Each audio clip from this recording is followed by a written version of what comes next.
Salut tout le monde, j'espère que vous allez bien. Pour la deuxième pâtisserie de Paris où je comptais faire un passage, c'est chez Mori Yoshida qui se situe juste derrière moi. C'est dans la vidéo des croissants à Paris que quelqu'un m'a suggéré d'y aller parce qu'apparemment c'est une super pâtisserie qui offre en plus un excellent flan parisien. Du coup je vais y aller, acheter un flan qui apparemment est excellent, ainsi que deux autres gâteaux et ensuite les déguster près de la Tour Eiffel. C'est parti!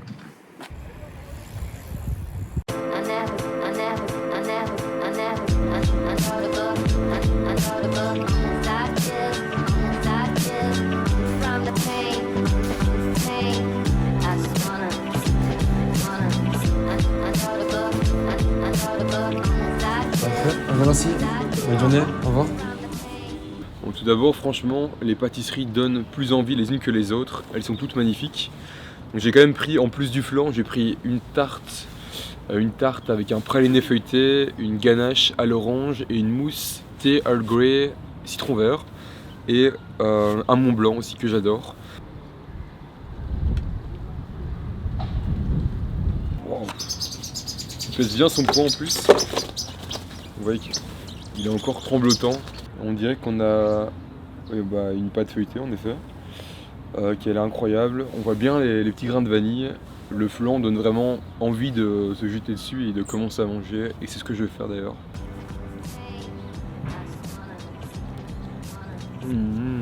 Oh. Il est vraiment super bon. Je ne regrette pas du tout une seconde d'être allé chez Mori Yoshida juste pour le flan. Peu importe les autres pâtisseries, si le flan déjà me convient comme ça, c'est déjà gagné. Alors en plus le flan c'est pas un gâteau qui est extrêmement complexe, c'est une pâte feuilletée, une crème pâtissière, le tout est cuit ensemble et ça donne un flan qui... Celui-ci est juste magnifique. Après c'est très souvent les gâteaux les plus simples qui sont au final les plus compliqués à faire. Surtout quand on atteint un niveau qui est tel que celui-ci, parce que des flans, il y en a presque dans toutes les pâtisseries, mais des flans de ce niveau-là, on en voit très rarement. Voire même pas, franchement, il est incroyable. Je pense que c'est un des meilleurs flans de ma vie. J'ai quand même arrêté là parce que j'ai encore deux autres gâteaux à manger. Mais franchement, je serais bien tenté de le manger entier. Parce que je le finirai tantôt quand même. À voir.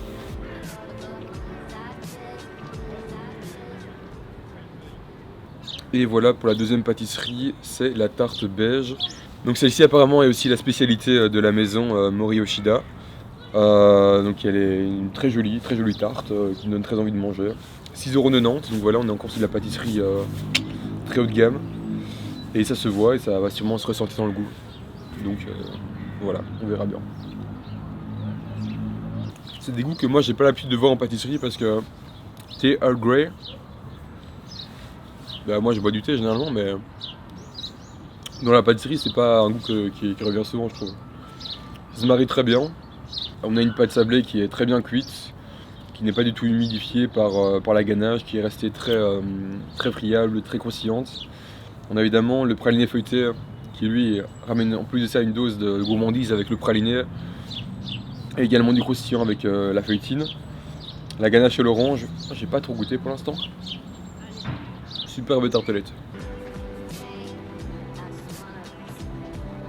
Place maintenant à la dernière pâtisserie et c'est le Mont Blanc qui est peut-être même la plus belle ici. Ah, j'ai peur que tout s'effondre sur moi mais j'y vais quand même. Elle m'a dit qu'il y avait du rhum, là je le sens. Waouh, c'est super bon. Ils m'ont passé une cuillère. Moi j'ai ma cuillère aussi à moi.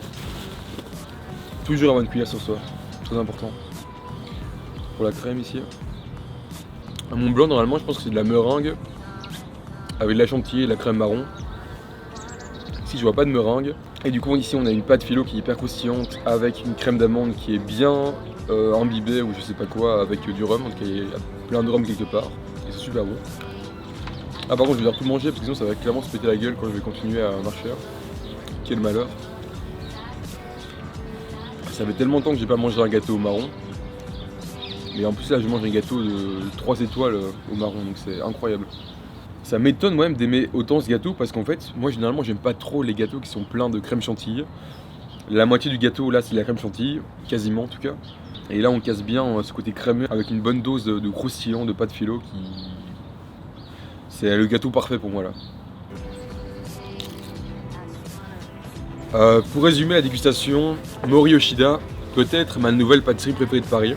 Après, il faut encore que j'en goûte une dizaine. Et si vous avez des recommandations d'ailleurs, mettez-les moi dans les commentaires.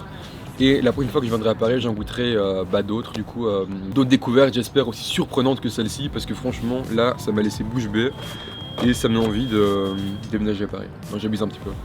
Mais vraiment, j'ai adoré. Du coup, à vos commentaires, dites-moi quelle est votre pâtisserie préférée à Paris et j'irai moi-même m'y faire mon propre avis. J'espère que ce type de format de vidéo vous plaît. En tout cas, moi, j'aime beaucoup faire ça parce que je mange des pâtisseries, c'est quand même cool. Et puis vous partagez un peu mon ressenti, c'est quand même aussi sympathique à faire. Après bien sûr, si vous n'aimez pas du tout les dégustations, à ce moment-là je vais rester sur les recettes, ce qui est l'essence de la chaîne, du coup voilà. Et à très vite, ciao. Oups.